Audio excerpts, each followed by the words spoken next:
Hello, Internet. This is BoneCarlos coming to you live from Entomb Valley to bring you another StarCraft 2 commentary shoutcast kind of thing. The players today are going to be date spawning as the blue Terran. His opponent is going to be none other than RyterA spawning as the red Protoss. If you don't know who RyterA is, you really should. He is the one that revolutionized the Protoss scene by creating a build that goes from a 6-pool into a 4-gate into a Forge Fast Expand. It is fantastic. It is awesome. Look into it if you haven't. It's pretty much an instant win if you manage to pull it off, and it does very well up against all three races, but especially well up against Terran players. Let's see if he pulls it off, or if he decides to not use it to give his opponent some sort of chance to actually win the game. Looks like RyterA's already putting down his regular pylon and decides not to scout just yet. Decides to put that probe back onto the mineral line, and this is generally something that I don't like to do up against Terran. I usually like to scout with that initial probe at 9 food, just to maybe to do a little bit of harassment, to maybe hopefully get a kill on the SCV building and putting down that barracks. I generally try to put back my probe in a PvP matchup sort of thing. And then scout after I put down my gateway. And looks like already RyterA is just chrono boosting out his probes, doing his thing. The thing that Protosses love to do, while the things that Terrans like to do is wall off. And already they has double supply depot barracks at the front, doing nothing too crazy, no cheeky shenanigans. And now RyterA is just going to go ahead and be building blind, since he's not going to be able to sneak a probe past any of this.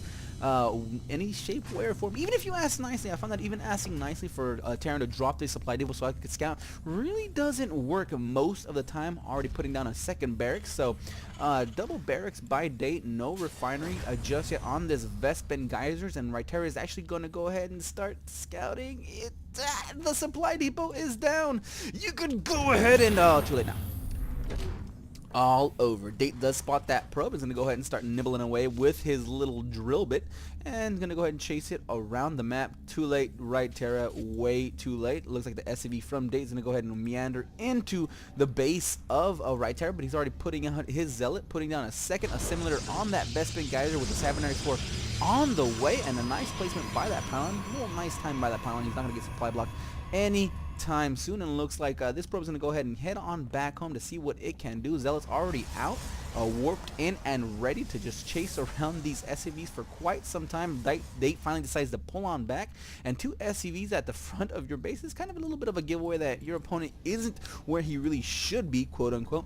Both these players are silver level players, so they got a lot to learn, a lot to strive for, and already that's something that Date should really keep in mind, is try to get these SCVs from spreading all over the map. One SCV would have done exactly what you just did with 2. And he looks like he's putting down a third barracks, already a third barracks on the way. He does have a single refinery up and running, and really these 2 barracks can be cut down, or these 3 barracks can be cut down into 2 if you started putting down that refinery just a little bit earlier and putting on your add-ons. Looks like a tech lab is going down, but looks like your reactor here, maybe a tech lab on this one could have saved you 150 minerals that you could have used for a faster expansion. But what I do like from both of these players, that what they both are doing well, is they're keeping their money generally relatively down. RyterA is already expanding very quickly, putting down a couple of more gateways for defense. So 1 gate expand out of RyterA using that extra Vespin gas that he was able to assimilate out of that assimilator into that single sentry. In a few seconds it will have enough for a couple of force fields. Looks like Zealot's going to go ahead and poke and prod at the front. See plenty of Marines, so that just goes to show you exactly what your opponent is building. Seeing that amount of Marines right off the bat either means plenty of barracks, especially since there isn't a reactor down at that front one just yet. Looks like a probe's going to go ahead and push on forward with his nothing whatsoever. He's going to go ahead and get taken out very quickly along with those 5 minerals that he was using and carrying. Looks like Date's going to go ahead and scatter around, make sure there isn't a proxy pylon just yet, and this Zealot manages to give this squad the slip. Date is going to give chase, but these Zealots are going to go ahead and get on home and live to fight another day. This sentry is just going to go ahead and keep going forward, keep pushing pushing forward, and whoa! Turn right back around and head on home. Looks like the expansion is done for RyterA, and I don't even think Date has scouted this just yet. Nope, he has not. Looks like he's going to lose an SCV to that sentry, but he hasn't even scouted this expansion yet. Doesn't know what's going on. He finally is putting down another tech lab on his second barracks, but nothing on his first just yet. Still turning out those Marines, so decent play by him, turning out those Marines ones at a time, but really put down a reactor, get them out two at a time. I'm going to go ahead and put down another supply depot because you obviously need those, while at the same time RyterA is going to go ahead and hang up and start macroing up. He's not doing anything too crazy just yet. 3-gate robo, very standard play out of a Protoss, especially up against a Terran player. And what I actually like to see out of Protoss players do more often is harass more, especially up against a Terran player, especially up against a Terran player that isn't doing much. Get up a robotics facility, get up that warp prism, start doing these drops, go the Accordion style, do what the Terrans love to do and just throw them back in their faces. And that is exactly what I hope happens in this game. If not, oh well, we'll go ahead and bash RyterA in the forums, in the threads, in the internet, and make them feel very inadequate for a long time. Finally, supply pylon finishes up, goes ahead and get him out of that supply block, and the second one is going to go, actually, what is this, like 9th pylon? 10th pylon? 11th pylon? Whatever, is about 75% done. A couple of assemblers are going to be put down at that expansion, and now Date is finally going to go ahead and push out, but this is going to be an interesting push since the stim pack is about 75% done, so it may be done by the time he hits. He might want to just stay here at the front of the ramp, but no, he's going to go ahead and push forward without stim pack, without metamax. Looks like no force fields down just yet. Zealots are there charging in, doing a ton of damage. Finally, force fields are there, click off and split the army of Date. Push forward by both players. Fresh warping of another Zealot. Going to go ahead and try to focus down that Marauder. Finally, is going to go ahead and a Zealot going to go ahead and take out that Marine. Pure Stalkers versus 2 Marines and 3 Marauders. Not a good fit for RyterA's forces. They're going to go ahead and focus down 1 Stalker. A couple of probes are going to be pulled off the line. Look, it's going to be Zealot and Probe versus Marauders. That Immortal is there. Going to go ahead and clean everything up. What was lost? A single worker was killed. RyterA killed 21 units, while Date only killed 14. So really, in the loss column, that really did favor RyterA. And imagine what would have happened if Date would have just finished up.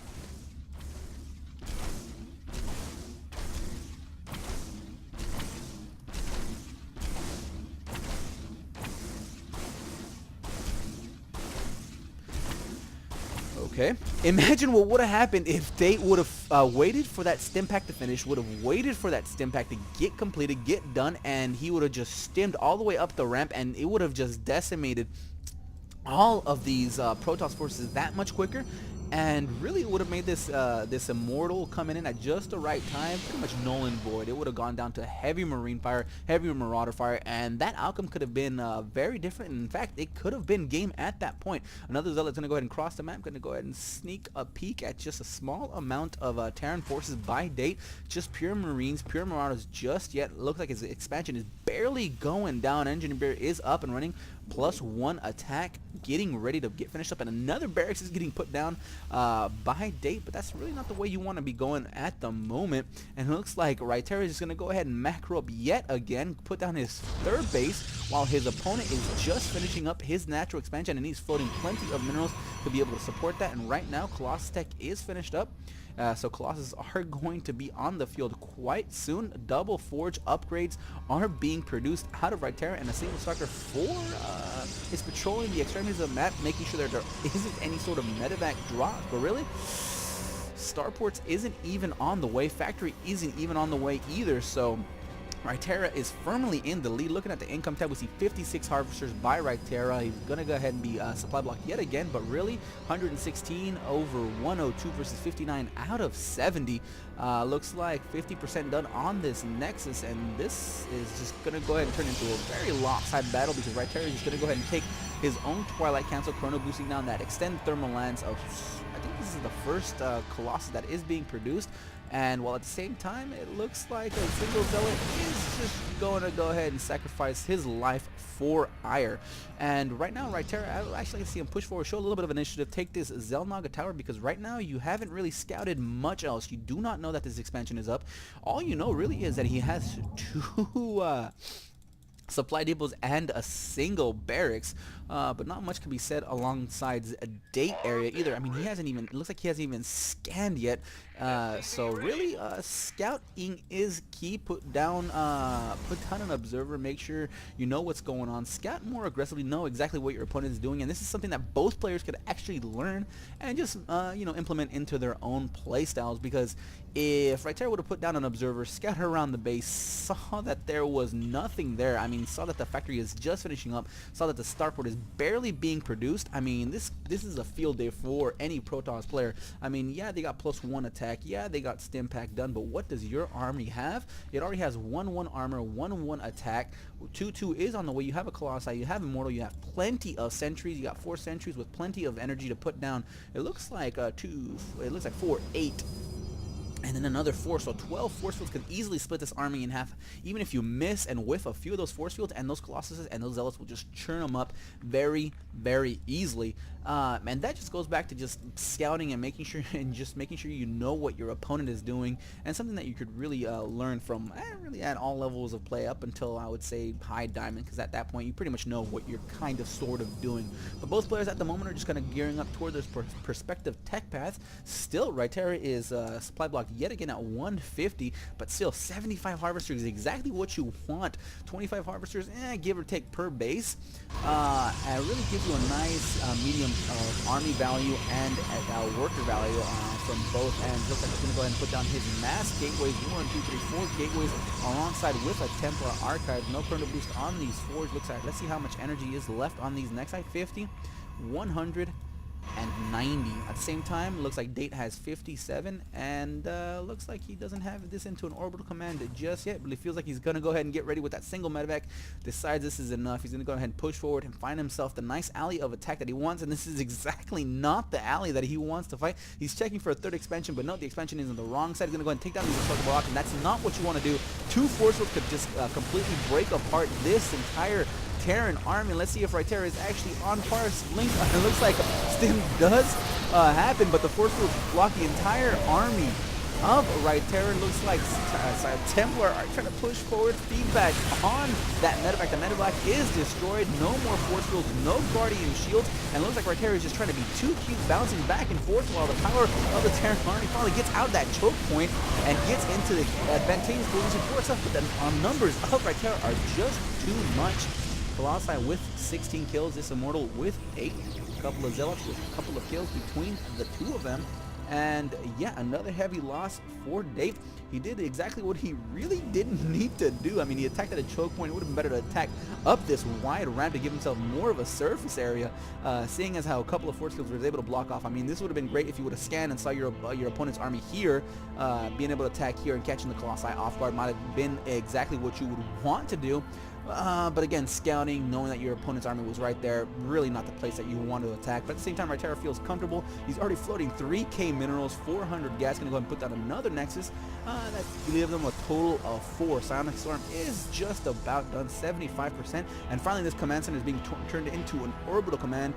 It doesn't even look like he's going to go ahead and take his third. And this starport, still no add-ons on the original barracks, no add-ons on the starport. This one should definitely be a reactor, especially since you're trying to go for a heavy bio ball.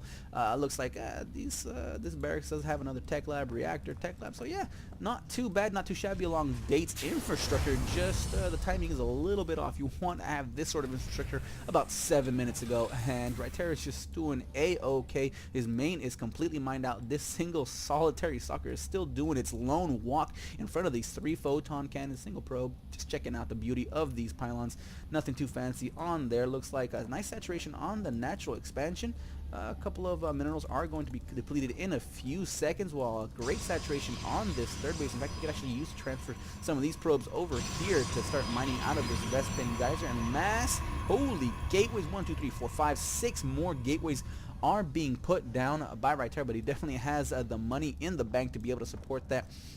Finally, 6 High Templar, 3 Colossi, plenty of Zealots. Wow, that is a lot of Zealots, but no leg speed, and charge would actually benefit immensely, since your Zealots are pretty much 80% of your army at the moment. Looking at the units, I mean, we have 28 Zealots at the moment, 1 Immortal, 14 Stalkers, 6 High Templar, 3 Colossi. So yep, it's safe to say about 80%. Well, looks like a little bit of a tinier force that Date does control. Still being produced, the 1-1 attack upgrades are actually 2-2 at the moment, while RyterA is working on 3-3. Here comes that push. Gonna go ahead and poke for it, see exactly what is there. Loses the Stalker in the process, but that is okay. You just gotta go ahead and max out his army in a few seconds. Look like the Psionic Storms are itching, are ready to go. All of these High Temple could actually put down 2 storms per. Here they come.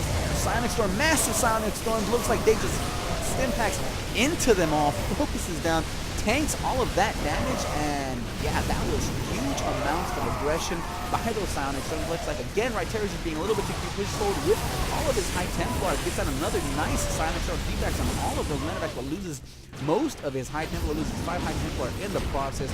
RyterA at this point just a move yourself to victory. Have fun. GG. Charge is finally going to be finished up within the next couple of seconds, and that is it for Date. I just don't see him coming back from this at all in any shape, way, or form. No amount of shenanigans will be able to help him at the moment, even lifting off his golden leg inevitable. But that was it. I do believe, yeah, this is pretty much it for this game. Yeah, Planetary Fortress isn't really going to help. I think he's outgained him. But that is a-okay. He doesn't know that just yet. He will in a few seconds as soon as that is finished morphing, finishing up, and yeah.